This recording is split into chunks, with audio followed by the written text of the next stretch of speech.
ఓట్ల లెక్కింపునకు సర్వం సిద్ధమైంది. ఎన్ని రకాల ఓట్లు ఉంటాయి, వేటిని ముందుగా లెక్కిస్తారు, ఆ వివరాలు చూద్దాం. కేంద్ర ఎన్నికల సంఘం ఇచ్చిన వెసులుబాటు ప్రకారం దేశంలో ప్రస్తుతం 3 రకాల ఓటర్లున్నారు.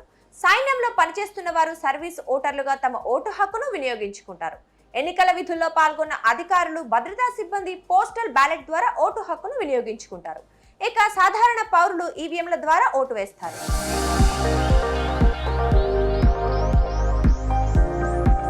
ఓట్ల లెక్కింపు ప్రక్రియలో భాగంగా ముందుగా పోస్టల్ బ్యాలెట్ ఓట్లను లెక్కిస్తారు. ఆ తర్వాత ఈవీఎంలలో పోలైన ఓట్లను లెక్కిస్తారు.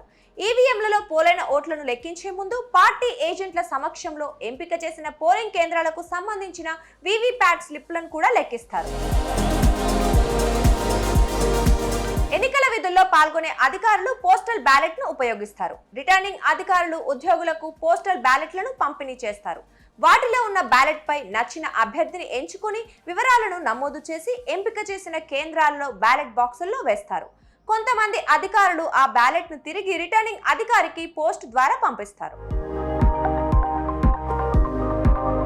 ఇక సైన్యంలో పనిచేసే వారి కోసం ఈసీ 2019 సార్వత్రిక ఎన్నికలకు ముందు సరికొత్త విధానం ప్రవేశపెట్టింది.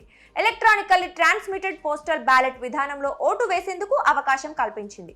ఈ విధానంలో ఓటును ఈమెయిల్ ద్వారా పంపిస్తారు. నియోజకవర్గం రిటర్నింగ్ అధికారి ఆయా ఓటర్లకు ఓటు వేసేందుకు అవసరమైన దరఖాస్తు, బరిలో నిలిచిన అభ్యర్థుల పేర్లు, గుర్తుతో కూడిన ఈ బ్యాలెట్ పేపర్ను మెయిల్ చేస్తారు. సర్వీస్ ఓటును సంబంధిత ఓటరే వినియోగించుకునేలా బార్కోడ్, ఓటీపీ భద్రత ఉంటుంది. ఈమెయిల్ ద్వారా వచ్చిన దరఖాస్తును ప్రింట్ తీసుకొని బ్యాలెట్ పేపర్ పై ఉన్న అభ్యర్థుల్లో ఒకరిని ఎంచుకుంటారు. అభ్యర్థి గుర్తుకు ఎదురుగా ఓటు వేసి ఆ మొత్తం పత్రాలను తిరిగి అదే రిటర్నింగ్ అధికారికి పోస్ట్ చేస్తారు. ఆయా నియోజకవర్గాలకు సంబంధించి చాలా స్వల్ప మొత్తంలో సర్వీస్ ఓట్లు ఉంటాయి. కొన్ని నియోజకవర్గాలకు అసలే ఉండవు. ఉదాహరణకు హైదరాబాద్ జిల్లా పరిధిలో సర్వీస్ ఓటర్లు సుమారు 250 మంది ఉన్నారు. ఇక సాధారణ పౌరుల ఓటింగ్ విధానం అందరికీ తెలిసిందే. ఆయా నియోజకవర్గాలకు సంబంధించి స్థానికంగా ఏర్పాటు చేసిన పోలింగ్ కేంద్రాలకు వెళ్లి నచ్చిన అభ్యర్థులకు ఈవీఎం ద్వారా ఓటు వేస్తారు. అసెంబ్లీ నియోజకవర్గం పరిధిలో దాదాపు 2500 వరకు, లోక్సభ నియోజకవర్గం పరిధిలో 15,000 వరకు పోస్టల్ బ్యాలెట్లు ఉంటాయి. పోస్టల్ బ్యాలెట్లన్నింటినీ ముందుగా ఒక గుట్టగా పోసి ప్రతి 25 పోస్టల్ బ్యాలెట్ పత్రాలను ఒక కట్టగా కడతారు. సాధారణంగా 1 నిమిషానికి 3 పోస్టల్ బ్యాలెట్లు లెక్కించేందుకు అవకాశం ఉంటుంది.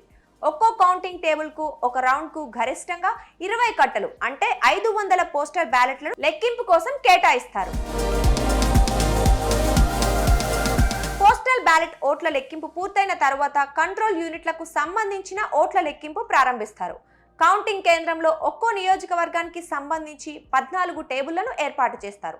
తొలి రౌండ్ లో పోస్టల్ బ్యాలెట్ ఓట్ల లెక్కింపు ఉంటుంది కాబట్టి ఈ రౌండ్ ఫలితం 40 నిమిషాల నుంచి గంటలోపు వస్తుంది. ఆ తరువాత ప్రతి అరగంటకు ఓ రౌండ్ ఫలితం వస్తుంది.